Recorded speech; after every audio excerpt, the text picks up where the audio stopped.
Բարև ձեզ, Շարան Գյումրիի եթերում լրատվության ժամ է, այսօր մարտի 10-ն է, երկուշաբթի։ Գյումրեցու և փարաքարցու ընտրությունը մեզ համար օրենք է, հայտարարել է Նիկոլ Փաշինյանը ելույթ ունենալով Գյումրու և Փարաքարի թիմ ընտրություններին ընդառաջ Գյումրիում տեղի ունեցած գալամիջոցառման ժամանակ։ Վարչապետն ընդգծել է, որ 2018-ի հեղափոխությունից հետո փակված է այն էջը, երբ իշխանությունները ընտրություններ էին կեղծում։ Գյումրիում և Փարաքարում տարբեր հանգամանքներում են արտահերթ ընտրություններ նշանակվել, բայց կարևոր է ընդգծել, թե ինչ հանգամանքներում և ինչ պատճառով է Գյումրիում մասնավորապես տեղի ունենում արտահերթ ավագանու ընտրություններ։ Եվ իրականում կարծում եմ ընտրությունների պատճառը նաև որոշակիորեն քաղաքականացման մակարդակը ընտրությունների մեծացրել է։ Կուսակցության հարգելի ընկերներ, վերջին տարիներին մեզ ամենաշատը ինչի համար են քննադատում։ Մեզ ամենաշատը քննադատում են նրա համար, որ մենք հեղափոխությունից հետո խոստանալով թալանվածը հետ վերադարձնել, այդ գործում այնքան էլ մեծ հաջողություններ չունենք։ Իրականում ես պիտի չհամաձայնվեմ այս տեսակետի հետ և այն, որ Գյումրիում տեղի են ունենում արտահերթ ընտրություններ, ինչ-որ առումով այդ գործընթացում մեր ինստիտուցիոնալ հաջողության ուղղակի վկայություն է։ Ինչ նկատի ունեմ, ուզում եմ հիշեցնել, թե Գյումրիի ավագանում երբ խնդիր առաջացավ, երբ Հայաստանի Հանրապետության վերջին տարիներին ընդունված օրենսդրական փոփոխությունների և նոր ձևավորված ինստիտուտների գործունեության արդյունքում արձանագրվեց, որ Գյումրիի կարևորագույն սիմվոլներից մեկը սև բերդը սեփականաշնորհվել է ապօրինի ձևով և պետք է վերադարձվի համայնքին։ Գլխավոր դատախազությունը օրենքով սահմանված կարգով դիմեց Գյումրիի ավագանուն, որպեսզի ավագանին դիմի դատարան այդ գույքը, ապօրինի սեփականաշնորհված գույքը համայնքին վերադարձնելու համար։ Իհարկե որոշակի պայմաններում քաղաքացիական պայմանագիր խմբակցության ավագանին Գյումրիի հանդես եկավ նախաձեռնությամբ և այդ պայմաններում ըստ էության ավագանին կողմ քվեարկեց, բայց պիտի պարզվեր, որ դրանով աշխատանքը ավարտված չէ և Գյումրիի քաղաքապետարանը պետք է դատարանում պաշտպանի այդ հայցը, բայց ամենակարևորը ներդրվում է նոր ինստիտուտ, հենց կոնկրետ Գյումրիում, ընդհանրապես Հայաստանի Հանրապետությունում, որը արդեն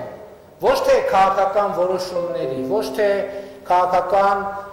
նյարդերի, այլ ինստիտուցիոնալ ձևով պետք է Գյումրիում և Հանրապետության մնացած համայնքներում իրականացվի ապօրինի սեփականաշնորհված, ժողովրդական լեզվով ասած, թալանված կամ գողացված գույքը։ Ահա այստեղ է, որ առաջացավ քաղաքական ճգնաժամ և ըստ էության Գյումրիի ավագանու մեծամասնությունը հրաժարական տալով հայտարարեց, որ ինքը հրաժարվում է սպասարկել այդ օրակարգը։ Սա է քաղաքական պատճառը, որ Գյումրիում տեղի են ունենում արտահերթ ավագանու ընտրություններ և ավագանու ընտրությունները տեղի են ունենում այն պատճառով, որ Գյումրիի ավագանին հռչակեց, որ ինքը հրաժարվում է գյումրեցիներից գողացված գույքի վերադարձի օրակարգը սպասարկել։ Սա շատ կարևոր է արձանագրելու համար։ Եվ այս ընտրությունները իրականում հենց այս համատեքստը և այս ենթատեքստը ունեն։ Բայց միջև այդ համատեքստին ու ենթատեքստին անդրադառնալը սա շատ լավ առիթ է, որպեսզի մենք ի վերջո համակարգված ձևով արձագանքենք այդ մեղադրանքներին։ Արդյոք մենք հետևողական ենք ժողովրդից թալանվածը վերադարձնելու ճանապարհին, թե այնուամենայնիվ մենք գնացել ենք այդտեղ կոմպրոմիսների, մեր քաղաքական կամքը նվազել է, մեր վճռականությունը նվազել է և մենք հետ քայլեր ենք արել։ Ես կարող եմ միանշանակ ասել ոչ, մեր կամքը ոչ միայն չի նվազել, մեր կամքը դարձել է պետական ինստիտուտ, Եվ այլևս ապօրինի գույքի վերադարձը կախված չէ նույնիսկ քաղաքական կամքից։ Դա այլևս իրավական գործընթաց է եւ վերջին տարիներին մենք մի քանի նոր ինստիտուտներ ենք ստեղծել, այսօր ես ուզում եմ արձանագրենք, թե ապօրինի գույքի վերադարձի քանի ինստիտուտ կա այսօր Հայաստանի Հանրապետությունում։ Դրանցից մեկը քրեական գործերով գույքի բռնագանձման համակարգն է։ Այդ համակարգով մենք արդեն իսկ ունենք բռնագանձված եւ պետությանը եւ ժողովրդին վերադարձված գույքեր։ Երկրորդ համակարգը պետական շահերի պաշտպանության համակարգն է, որով նույնպես այս տարիներին վերադարձվել են եւ հիմա էլ վերադարձվում են գողացված գույքեր, ապօրինի սեփակ կանաչնորված ապօրինի ձեռք բերված գույքեր։ Հաջորդը ապօրինի գույքի վերադարձի համակարգն է, որով արդեն Հայաստանի Հանրապետությունում կան օրինական ուժի մեջ մտած դատավճիռներ։ Հաջորդը համայնքային շահի պաշտպանության ինստիտուտն է, որը ելի նոր հիմնադրված ինստիտուտ է եւ որով արդեն Հայաստանի Հանրապետությունում կան վերադարձված գույքեր։ Գյումրիի նախկին քաղաքապետ Սամվել Բալասանյանն արձագանքել է Գյումրիում վարչապետ Նիկոլ Փաշինյանի հնչեցրած հայտարարություններին եւ նախընտրական միջոցառման ժամանակ անդրադարձել էր Սևբերդ ամրոցի ապօրինի սեփականաշնորհմանը։ Սամվել Բալասանյանը մասնավորապես նշել է, որ շինծու քրեական գործը վերաբերում է ոչ թե Սևբերդ ամրոցին, այլ դրան հարակից հողերին, եւ բոլոր գյումրեցիները գիտեն, թե ինչ վիճակում է գտնվել Սևբերդ ամրոցը մասնավոր անձից իմ գնելուց առաջ։ Մշակութային, մարզական, պետական մակարդակի ինչ միջոցառումներ են տեղի ունեցել Սևբերդում, բացարձակապես անվճար, մինչ օրս քաղաքի տուրիստական զարդն է, նորից անվճար, որ Սևբերդ ամրոցը Բալասանյանների ընտանիքը ձեռք է բերել նախկին սեփականատիրոջից, այլ ոչ թե համայնքից։ Սամվել Բալասանյանը նաև հայտնել է, որ առողջական խնդիրները կարգավորելուն պես վերադառնալու է Գյումրի եւ իր հետ կապված բոլոր շինծու մեղադրանքներին իրավական եւ քաղաքական պատասխանը տալու է։ Այսօր ժամը 18-ին թիվ 31 տարածքային ընտրական հանձնաժողովը կավարտի Գյումրիի ավագանու արտահերթ ընտրություններին մասնակցության հայտ ներկայացրած կուսակցությունների եւ դաշինքների գրանցումը, որին նախորդում է քաղաքական ուժերի ներկայացրած փաստաթղթային փաթեթի, այդ թվում ներկայացրած ընտրական ցուցակների ուսումնասիրությունը, որի համար սահմանված էր հնգօրյա ժամկետ։ Հիշեցնենք, ավագանու արտահերթ ընտրություններին առաջադրվելու հայտ է ներկայացրել 9 քաղաքական ուժ, 6 կուսակցություն եւ 3 դաշինք։ Գյումրիում իշխանություն ձևավորելու համար քաղաքական ուժերի պայքարը նոր զարգացումների շեմին է, վիրտուալ թե իրական հարթությունում։ Քաղաքական հաշվարկներ ու վարժանք են 2026-ից առաջ քաղաքական ուժերն անում Գյումրիում։ Կուսակցություններ, որոնց շարքում նաև քաղաքական դաշտում առանձնապես երևացող չեն, նախընտրական դիրքավորում են ստացել Գյումրիում։ Առանձին թե դաշինքով ամեն մեկի քաղաքական նկրտումները Գյումրիում անուններով է պայմանավորված։ Մարդիկ ու անձեր, որոնք ավագանու ցուցակ են մտել, իմ ասածը օրենք է շրջապատում սկզբունքով։ Թաղերում ու թաղամասերում իրենց ապրածն ու արածը ներկայացնելիս երթում են ուտում իրենց ֆավորիտ տեխնացուի անունով։ Հեքիաթներ են պատմում շատ լավ։ Այդ ծրագիրը նայողը մտածում է, որ արդեն մեր Գյումրին դառնա, չգիտեմ ինչ, քաղաք, բայց Լսա ինչ է խոստացել։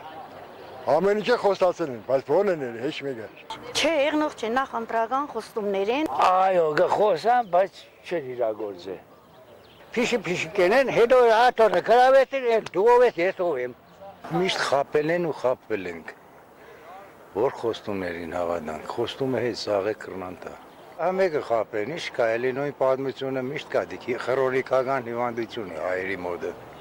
Ընտրությունների ժամանակ խոստումների դրոշակներն ամեն տեղից են ու տեխնացուներին թվում է, թե արածով ու ապրածով իրենց հասնող չկա։ Մի մասն էլ վստահ է, որ թե իրենք չլինեին, քաղաքը ոչ լույս ու ասֆալտ կունենար, ոչ աղբ հավաքող։ Ասֆալտը գիշերային ժամերին փողոցներում վարված լույսերն ու քաղաքային տնտեսություններում արվող ու արված գործերը տեղական բյուջե գնացած հարկերով ու տուրքերով են։ Նախընտրական կինոյի պակաս քաղաքն այնպես որ չի ունենա։ Իսկ իրականում ընտրողը ուրիշ կերպ է գնահատում տեխնացուի կամ տեխնացուների արածն այս քաղաքի համար։ Ընտրությունները միշտ եղել են, միշտ հավատացել ենք, միշտ ընտրել ենք, բայց հետո ոչ մի բան չի իրականացել։ Լսելու բաներ կսեն Նույնը եղավ կա 30-40 տարի կյանքերս կերան էլի։ Պետք է խոստումներ, որ ժողովուրդը ընդրի չէ, դա ինչ բան է, չափանիշ է։ Առանց դրա իրանց ով կլսի կամ ով բան կանի։ Մարդկա կհավատա, մարդկա ոչ։ Այս ցավամասը 30-35 տարի արդեն կառուցած է։ Մեր կողմը կդուրները փոխած կան, պատերազմի մեջ մի հատ ռեմոնտերած կան։ Էդ է իրան ծրագիրը։ Էլում հավատան։ Գյուղի փողոցները ավելի լավ է կանցածտեղը։ Չամրի մեջ կկորեն։ Հավատացողն էլ չհավատացողն էլ համարվում են պոտենցիալ ընտրողներ, որոնք տեխնացուներին գնահատելու իրենք չափումներն ունեն։ Ասածներին ու անելու խոստումներին չհավատացողն էլ գնալու է ընտրության, ասում է ձայնս չեմ կորցնելու կամ ուրիշին չեմ թողնի իմ փոխարեն ընտրելու։ Ու այս գնահատականները դառնում են քվե հենց ֆավորիտ տեխնացուի ու իր թիմի համար, հանրագումարով մասնակցելու քաղաքական նոր դաշտի ձևավորմանը, բայց գյումրեցիների մտածելակերպում քաղաքի շահն է։ Տեսնք որոշ բաներ չգիտեմ։ Հա փողոցները, լույսերը, մեսեմ։ Բաջերը, դու դա, ես իմ դպրոց մանկապարտեզ չգիտեմ։ Չգիտեմ ով է դերեն, չեն դերեն, ինչի մար են դերեն։ Բայց մի բան գիտեմ, ամեն մարդ իր աշխարհի հետևից է գնում։ Այս մեղրը ծախողը դիմադը լեզելու վրա հաշիվ կա։ Եթե բանի մաս մի հատ ազնվորություն տնեն որ կայնի իրան շահը տնե կողքի ու տնական էլի, տնավարի կա ասպես ինչ-որ ձեզ հետ ենք կայնինք հետը խորատեր ենք հասկնալ, ինքը մեզի մենք էլ իրան թիգում կայնինք։ Այս կանտարի ինչն են ճիշտ կազմակերպել, ինչն են ճիշտ վարել, ինչն են իրանց խոստումները ովքեր են կատարել, ոչ մեկը։ Չնայած անպայման կեշտամ հանդրության։ Ոնց կարելի է ամեն խոստումի հավատալ չէ, ամեն մարդ ունի իր կարծիքը եւ կարծում եմ, որ մեր ժողովուրդը չի սխալվի ճիշտ ընտրություն կատարելու։ Ընտրողի վրա ազդելու մեխանիզմների ու գործիքների հինն ու նորը խառնվել են իրար։ Վիրտուալ համացանցային պայքարը, արածների մասին խոսելն ու չարածների մասին լռելը իրական քվեին են մոտեցնելու ընտրողներին։ Իրական ձայները բաժանվելու են 9 քաղաքական ուժերի միջև, որոնք ներկայանում են ամենաքիչը 23 եւ առավելագույնը 99 տեխնացուների ցուցակով։ Մարինե Դերբինյան, Արտյոմ Խաչատրյան, Հորիզոն։ Արցախի նախկին պետնախարար Ռուբեն Վարդանյանը արդեն երրորդ շաբաթն է շարունակում է հացադուլը Բաքվի բանտում։ Հիշեցնենք նրա փաստաբան Ջարեդ Գենսերը կոչ է արել Հայաստանի իշխանությանը անել առավելագույնը գերիների ազատ արձակման համար։ Իշխանությունները ինչ միջոցներ կարող են ձեռնարկել Բաքվում պահվող հայերի ազատության համար։ Մեդիա կենտրոնի հրավիրած ասուլիսին այս մասին են խոսել իրավունքների պաշտպանություն առանց սահմանների հասարակական կազմակերպության իրավական հարցերով փորձագետ Աննա Մելիքյանը եւ Արտակ Բեգլարյանը։ Պետք չէ միայն մեկ քայլը առանձին կոնտեքստից կտրված դիտարկել, պետք է կոնտեքստում դիտարկել եւ բոլոր այդ քայլերի համախումբը համապատասխան դիվանագիտական աշխատանքներին զուգահեռ կարող է բավականին լուրջ արդյունքներ ապահովել։ Մեկ բան հստակ է, որ այս հարցը պետք է լինի Հայաստանի իշխանությունների ամենօրյա դիվանագիտական օրակարգում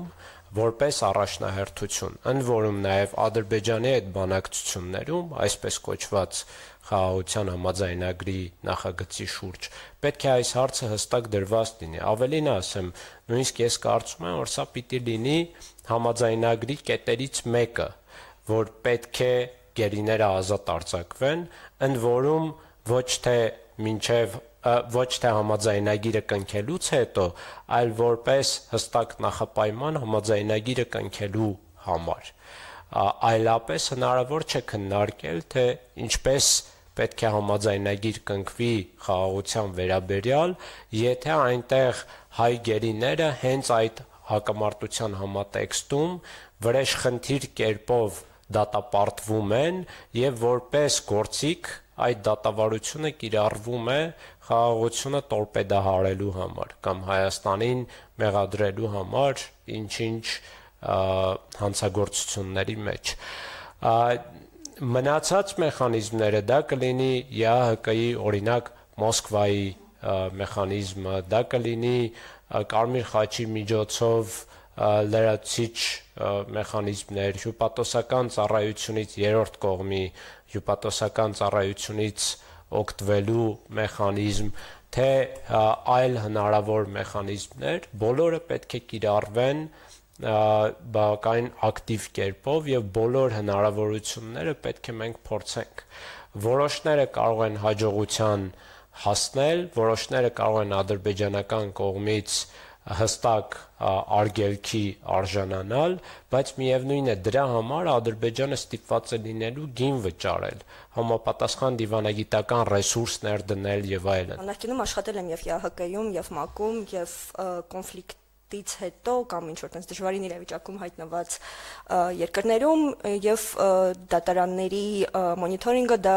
պարտադիր քայլերից մեկն էր, որովհետեւ արդարադատությունը, անկախ նրանից դա անցումային արդարադատություն է թե ընթացիկ, շատ կարեւոր գործընթաց է հասկանալու թե արդյոք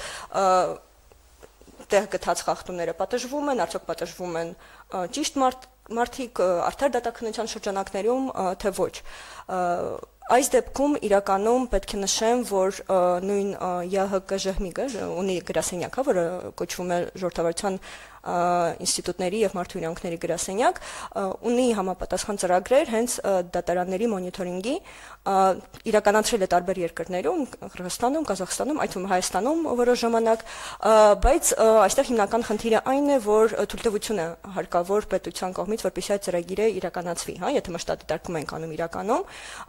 հատկապես եթե ընթացիկ կուզենանք, որ հասանելիություն ունենան, սա մեծ հարցական է, պետք է ռեալ դատենք, հա, փորձել արժի, մենք փորձում ենք դիմում ենք տարբեր կազմակերպությունների, ովքեր որ համապատասխան մանդատ ունեն, որպեսզի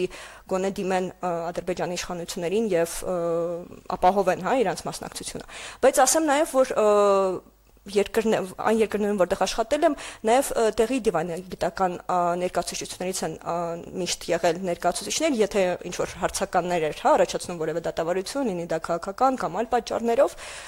այսինքն մենք այստեղ ավելի հավանական ենք դիտարկում գոնե առաջիկա ժամանակահատվածում, որպիսի Բաքվում գտնվող հավատագրված դեսպանատների ներկայացուցիչները փորձեն այցելեն, ներկա գտնվեն, անգամ եթե հրապարակային զեկույցներ կամ հայտարարություններ չանեն, հասկանում ենք դիվանագիտությունը եւ այլն, բայց ամենայն դեպս նրանց ներկայությունը ինչ որ չափով թույլ կտա հասկանալու թե ինչ է կատարվում դատարանի դահլիճում։ Մենք ըստ էության միայն Ադրբեջանի իշխանությունների կողմից ծաղկաքաղն ենք տեսնում կամ լսում, հա, եւ դա ընդհանուր առմամբ կարծում եմ, որ ինֆոպատերազմի տարերից մեկն է, որը վարվում է Հայաստանի բնակչության եւ Հայաստանի Հանրապետության դեմ, ըստ էության, այսինքն մի կողմից պետք է պնդենք, որպեսզի այն միջազգային կազմակերպությունները գոնե փորձեն հայցեն, հա, հասանելիություն դատական process-ին, մյուս կողմից պետք է աշխատենք ոչ միայն մենք որպես իրավապաշտպան կազմակերպություններ, այլ հենց մեր կառավարությունը, ու դրա համար պարտադիր չէ հրապարակային հայտարարություն անել։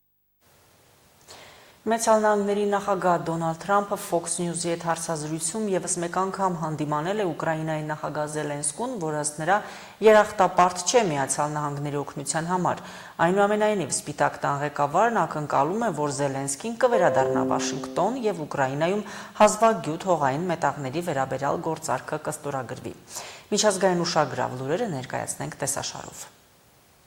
Իրանը, Ռուսաստանը եւ Չինաստանը համատեղ զորավարժություններ կանցկացնեն։ Երեք երկրները զորավարժությունները կսկսեն մարտի 11-ին Իրանի հարավ-արևելքում Օմանի ծոցի ափին գտնվող Չաբահար նավահանգստում, հաղորդում է տեղական Թասնիմ գործակալությունը, չճշտելով զորավարժությունների տևողությունը։ Զորավարժություններին որպես դիտորդներ կմասնակցեն Ադրբեջանը, Հարավային Աֆրիկան, Օմանը, Ղազախստանը, Պակիստանը, Քաթարը, Իրաքը, Արաբական Միացյալ Էմիրությունները եւ Շրի Լանկան, փոխանցում է Deutsche Welle-ն։ Նշվում է նաեւ, որ իրանական բանակը փետրվարին արդեն վարժանքներ է անցկացրել նույն շրջանում, ամրացնելու իր պաշտպանությունը ցանկացած սպառնալիքից։ Չինաստանի պաշտպանության նախարարությունը, որը զորավարժություններն անվանել է անվտանգության պարտատոմս 2025, զորավարժություններին կուղարկի կործանիչ եւ մատակարարման նավ։ Այս երեք երկրների մասնակցությամբ նմանատիպ զորավարժություններ տեղի են ունեցել 2019-ին, 22-ին, 23-ին եւ 2024 թվականներին, պարզաբանում է իրանական Մեհեր գործակալությունը։ Ռուսաստանի պաշտպանության նախարարությունը դեռ պաշտոնապես չի հայտարարել կայանալիք զորավարժությունների մասին։ ԱՄՆ նախագահ Դոնալդ Թրամփը հայտարարել է, որ Միացյալ Նահանգները գրեթե վերսկսել է Ուկրաինայի հետ հետախուզական տվյալների փոխանակումը, հայտնում է Reuters-ը։ Նա նաև ասել է, որ լավ արդյունքներ է ակնկալում Սաուդյան Արաբիայում ամերիկացի եւ ուկրաինացի պաշտոնյաների առաջիկա բանակցություններից։ Ես հավատում եմ, որ այս շաբաթ մենք մեծ առաջընթաց կունենանք, նշել է Թրամփը։ ԱՄՆ պետքարտուղարությունը հայտնել է, որ հակամարտության կարգավորման եւ ամերիկյան շահերը առաջ մղելու հարցով պետքարտուղար Մարկո Ռյուբոն մարտի 10-ից 12-ը կայցելի Սաուդյան Արաբիա հանդիպելու եւ բանակցելու ուկրաինական պատվիրակության հետ։